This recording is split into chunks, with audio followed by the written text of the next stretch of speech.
Hello and welcome to day 11 of the art moves.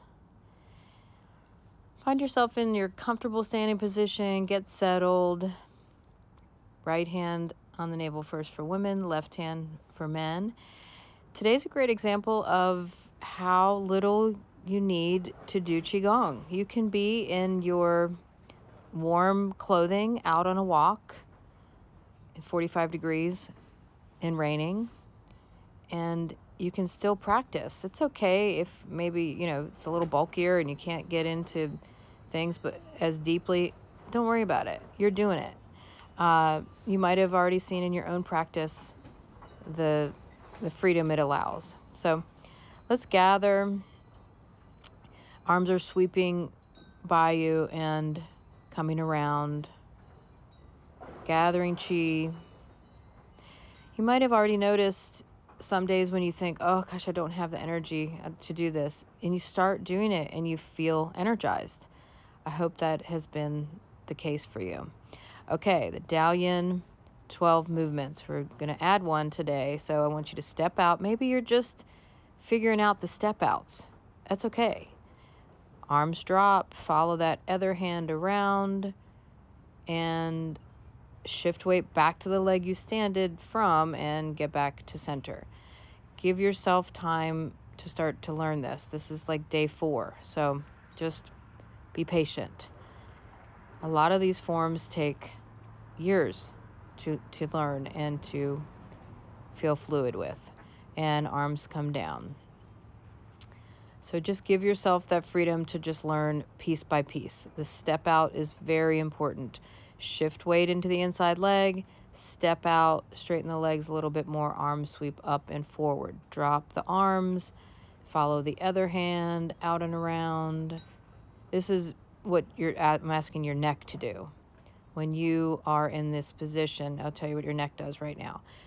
Look at your hand, follow it out and then forward, then follow both your hands down and then switch and follow the other hand out and forward. So your neck's doing this like figure 8 thing.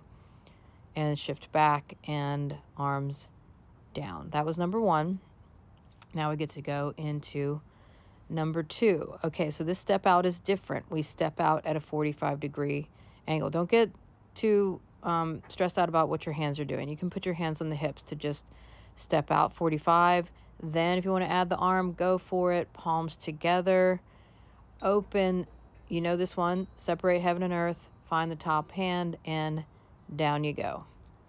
Other side. So you're going to open a little bit to that side, shift weight to that inside leg, step out, palm is up as you serve out, and palms together, outside palm goes up, and follow the hand down. I'm going to turn around so you can step with me.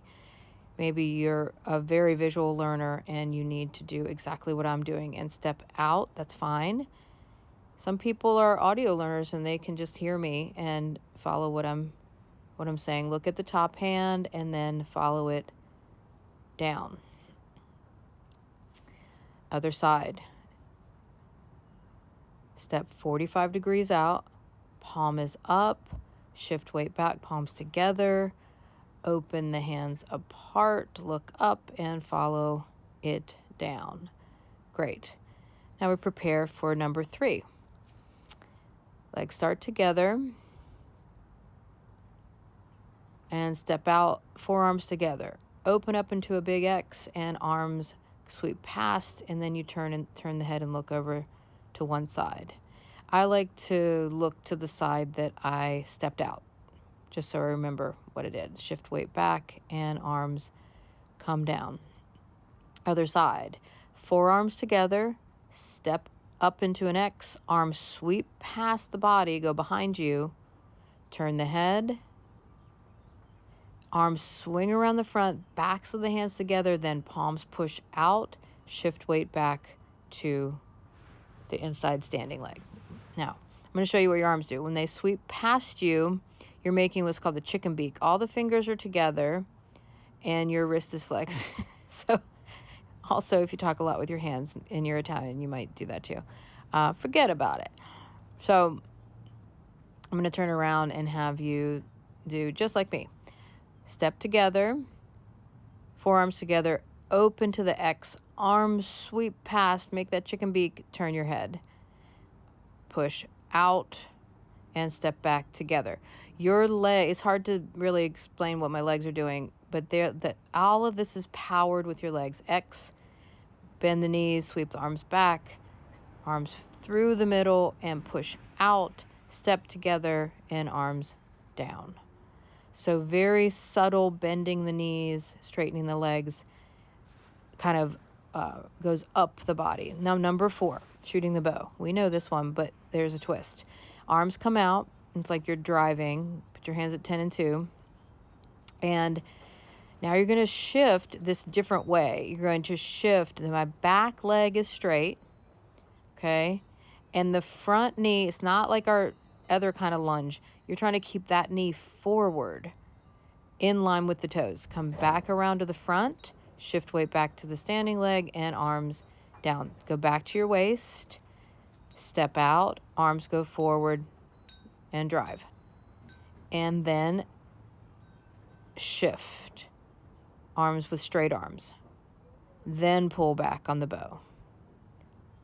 So you may feel this is a kind of awkward stance. Then you're doing it right. You're doing it perfect. I'm going to turn around and show you so you can step just like me. Okay. You're going to step out. Arms are going forward and come all the way around and pull back on the bow. All the way back forward, shift back, and arms down. When things happen is really crucial here. Arms forward. Shift the weight. Pull back. You let go of the bow, or the arrow rather, come around the front, and step back together. Good. So that was number 4. You're already 4 poses in. This is great. Now we'll go back to the 8 brocades. Take a few centering breaths.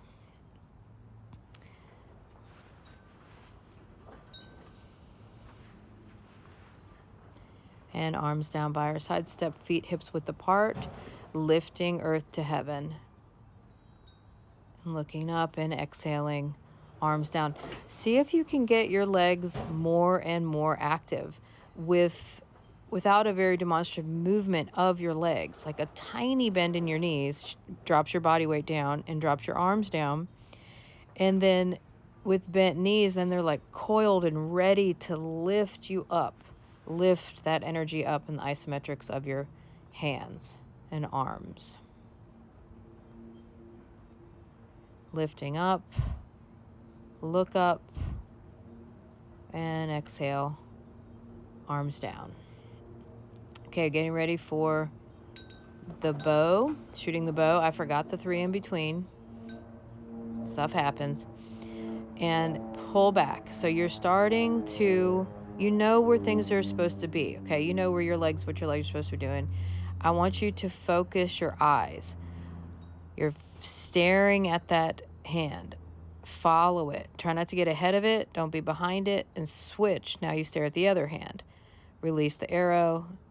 Your inhaling and exhaling is on purpose here. You exhale fast. Inhale all the way around. Still inhaling. And then a fast, active exhale. Coming around. Make this as active as you want by sinking lower and lower into your bow stance. Bow stance is different than horse stance. Your toes are pointed out to the corners of the room. Coming around, we've increased the bow. We did it 3 repetitions, did it 4. Now we do it 5 times, 5 rounds, and arms down. Step together. Now you got to do your 3, lifting and lowering. You see the cameo we have. If you've never seen the Black Dog, we have Enzo with us. Everybody gets a romp today after being inside in the rain all day. Okay, separating heaven and earth. This is great if you're having a very indecisive day, into something you can't decide on. Separate, turn, look up, and down. Again, your legs do a lot more than you think here. It looks like it's all body and arm and head, but keeping yourself over your legs gives the upper body more freedom to move around and twist and turn. Really fine-tuning this exercise. Been doing it for almost 2 weeks now. The isometrics of pushing up and pushing down. You might feel that your neck is really happy with the increased range of motion. It's easier to turn your head. You might notice it in your day. Your neck rotation is easier. Pushing and pulling.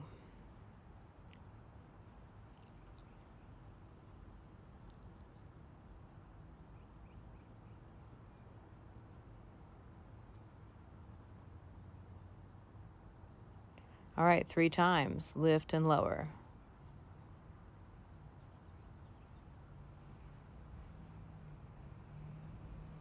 Okay. Wise owl looks behind, number 4.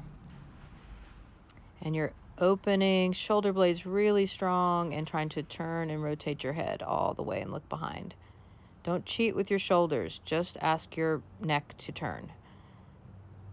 And you can start to really power through with the breath. If you lift the chest, if you let yourself fully inflate the upper body, you're going to let there be a lot more space in the spine to turn your head more easily. But it's not just all openness. It's really a lot of effort and action in the back body to open the front body, and the deflating in between and relaxing in between. The dogs are really showing out for y'all today. Can tell they've been inside all day. Open up, turning, exhaling, lifting, turning. When you deflate, like, let your knees bend, let yourself relax in between.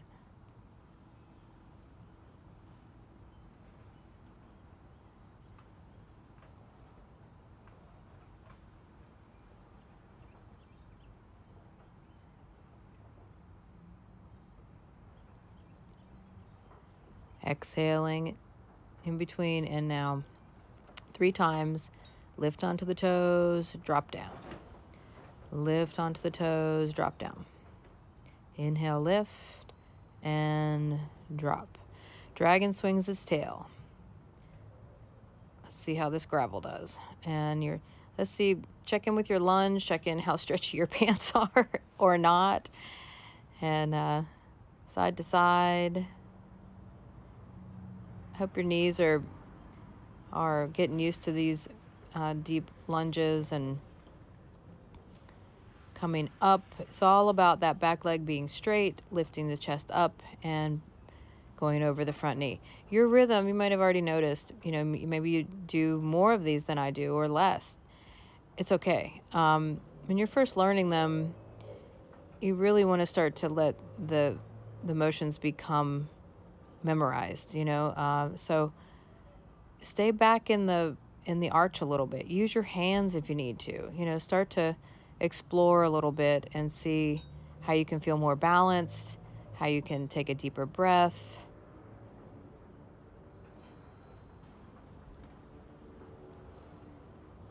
Moving yourself through that middle piece.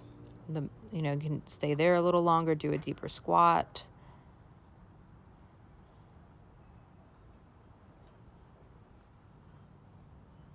Coming up, this is a great kidney massage.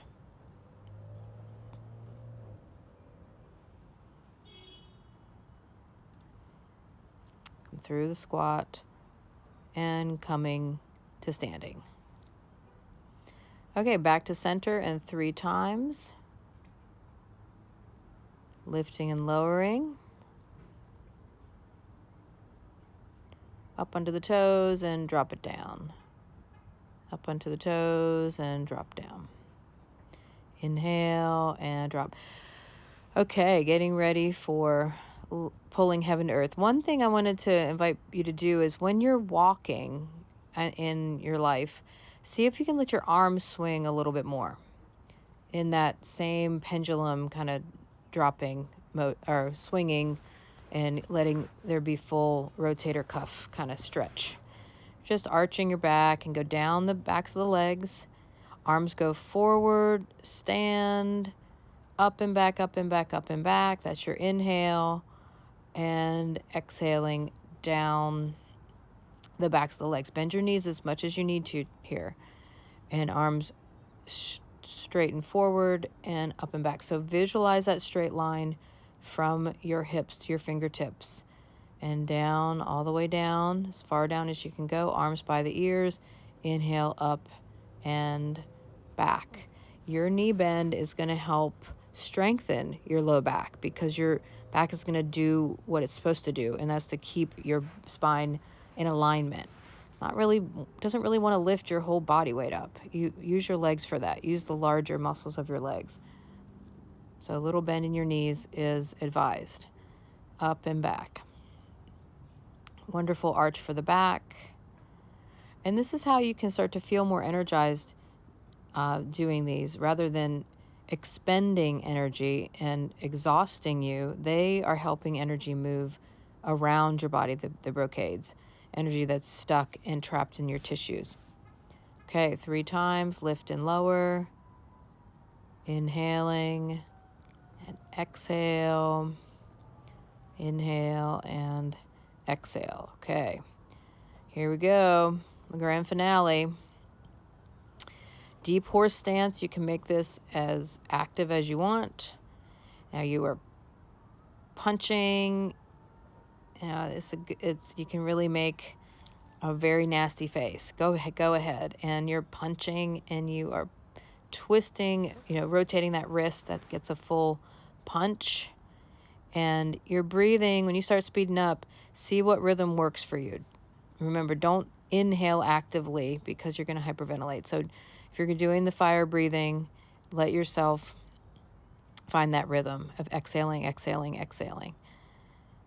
And can keep going, speed it up, trying to release all the extra stress hormones out of your tissue so your body can reabsorb, or refilter them rather than reabsorb. And okay, get it off. Brush it off. Get it off. All right, finishing up with number 8. Lifting and lower down. Exhale down. And inhale up. Exhale down.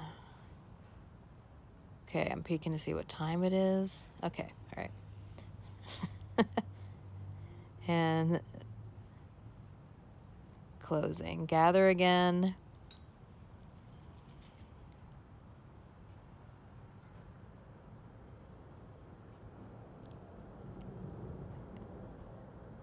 And breathing.